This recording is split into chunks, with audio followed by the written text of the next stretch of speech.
नमस्कार. जय हिंद विद्यार्थी मित्रांनो, आपल्या सर्वांचं आपल्या YouTube चॅनलवर मनपूर्वक स्वागत आहे. आज आपण दशांश अपूर्णांकांचा भागाकार कसा करायचा ही गोष्ट शिकणार आहोत. यामध्ये बघा दशांश अपूर्णांकांचा भागाकार करण्याची पद्धत. यामध्ये आपण पहिलं उदाहरण घेतलं 0.0025 भागिले 0.05 बरोबर किती. मग यांचा आपल्याला करायचा आहे भागाकार. मग भागाकार कसा केला जाईल बघा, या ठिकाणी आपण याची मांडणी करू. मग सर्वप्रथम तुम्हाला भागाकार करत असताना एक गोष्ट लक्षात ठेवायची आहे की वरती पॉइंट नंतर 1 2 3 4 घर आहेत, तर छेदात सुद्धा पॉइंट नंतर 4 घर आले पाहिजे. मग 1 2 3 आणि हे 4 घर आपण सारखे सारखे केले. मग या ठिकाणी बघा हे 0 आणि पॉइंट 0 आणि पॉइंट निघून गेलेला आहे आणि वरती आलं 25 आणि खाली आलेला आहे 500. आता ह्या 500 ने आपण 25 ला भाग देऊ. मग 5 1 5 0 ला 0, 5 5 25. या ठिकाणी बघा हे 1 आणि 2 शून्य कट होतील, वरती दशांश 1 आणि 2 2 नंतर दशांश वरती जाईल. म्हणजे आपल्या प्रश्नाचं जे उत्तर आहे 0.05 हे बरोबर आलेलं आहे. चला आपण अजून एक प्रश्न पाहू. 0.0021 भागिले 0.011 बरोबर किती. मग यांचा आपल्याला करायचा आहे भागाकार. मग भागाकार करताना सर्वप्रथम बघा दिलेली संख्या 0.0021 आणि भागिले 0.011 आहे. मग आपण काय करणार, पॉइंटच्या नंतर बघा वरती 5 घर आहेत, तर खाली 2 शून्य मनाने वाढवणार आणि इथं पण 5 घर करणार. मग इथं हे पॉइंट आणि हा दशांश निघून जाईल, शून्य आणि पॉइंट किंवा दशांश निघून गेला. मग आता इथं शिल्लक राहिले 121 भागिले 1100. आता 11 ने आपण याला भाग देणार. 11 1 11 शून्याला 0, 11 1 11 1 उरला, 11 1 11. 2 शून्य या ठिकाणी कट झाले, 1 आणि 2 2 नंतर डावीकडे दशांश गेला, म्हणजे 0.11 हे आपल्या प्रश्नाचं बरोबर उत्तर आलेलं आहे. आपण प्रश्न क्रमांक 3 बघू. बघा अजून एक उदाहरण बघू. मग इथं आपण घेतलं 0.0036 आणि भागिले 0.009 बरोबर किती. मग आपण हे उदाहरण सोडवणार कसं बघा, लक्ष द्या.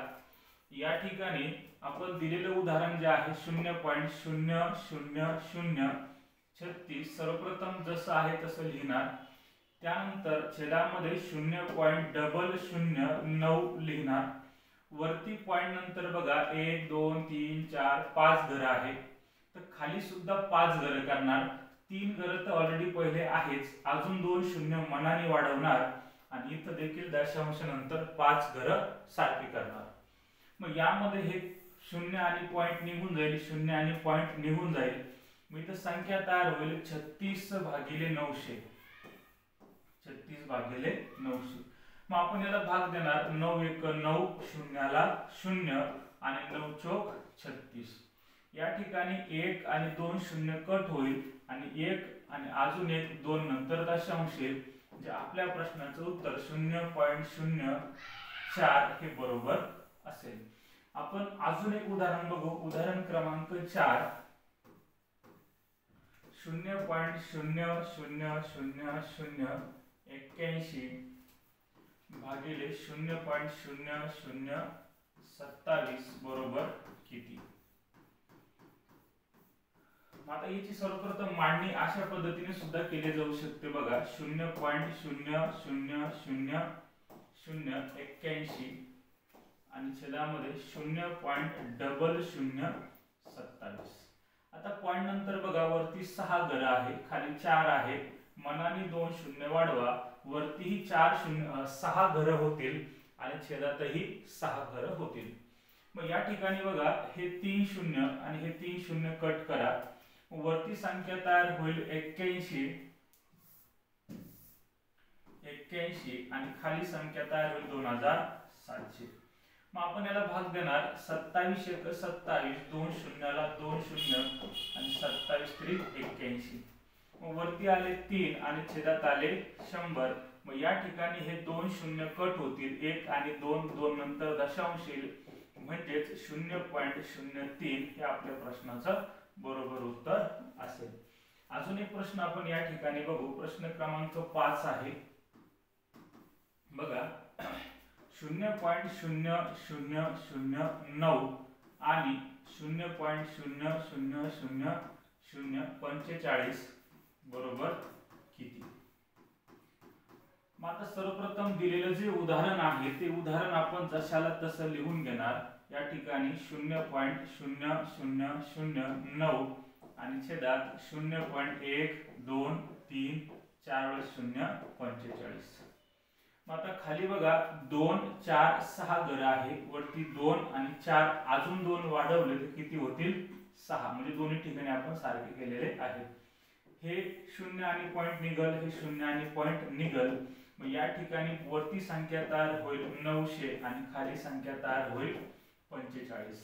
मग 45 एक 45, 45 दुने 90, शून्याला 0, म्हणजे आपलं जे उत्तर आहे ते उत्तर आलेलं आहे 20 आणि हे 20 हे उत्तर बरोबर असणार आहे. अजून एक प्रश्न आपण या ठिकाणी बघणार बघा. प्रश्न क्रमांक 6. 0.0012 आणि 0.12345684 बरोबर किती? कितीही शून्य आले तर काही गडबडण्याची गोष्ट नाही. मग सर्वप्रथम दिलेली जी संख्या आहे 0.123012 आणि छेदामध्ये 0.123456 1 2 3 4 5 6 6084.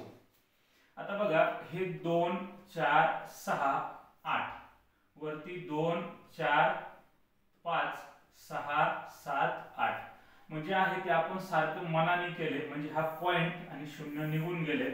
वरती जी संख्या आहे ती आहे 12000 आणि खाली संख्या आहे 84. बघा मग आपण याला भाग देणार. मग आपण याला भाग दिला. आता 12 1 12 1 2 3 0 आणि 12 7 84. या ठिकाणी आपलं उत्तर आलेलं आहे 1000 भागिले 7. आता असं एक उत्तर निघेल आणि जर असं उत्तर नसेल तर आपल्याला ह्या 1000 ला भाग द्यावा लागेल 7 ने. मग 7 1 7 होतील, 7 1 7 बाकी उरली 3, 7 चौक 28 बाकी उरली 2, 7 2 14 बाकी उरली 6, तर पॉइंट इथे 0, 7 8 56 बाकी उरली 4 आणि 7 5 35. म्हणजे अजून एक उत्तर या ठिकाणी आपल्याला निघेल ते आहे 142.85. अशा पद्धतीने आपण या दशांश अपूर्णांकांचा भागाकार करू शकतो. बघा विद्यार्थी मित्रांनो, व्हिडिओ जर तुम्ही पूर्ण पाहिला असेल तर व्हिडिओ कसा वाटला कमेंट मध्ये नक्की कळवा. आणि तुम्ही चॅनलवर अजूनही नवीन असाल तर आपलं चॅनल सबस्क्राइब करा. इतर विद्यार्थी मित्रांपर्यंत आपल्या चॅनलची जी लिंक आहे ती लिंक शेअर करा. या ठिकाणी आपण थांबू. सर्वांना जय हिंद, धन्यवाद.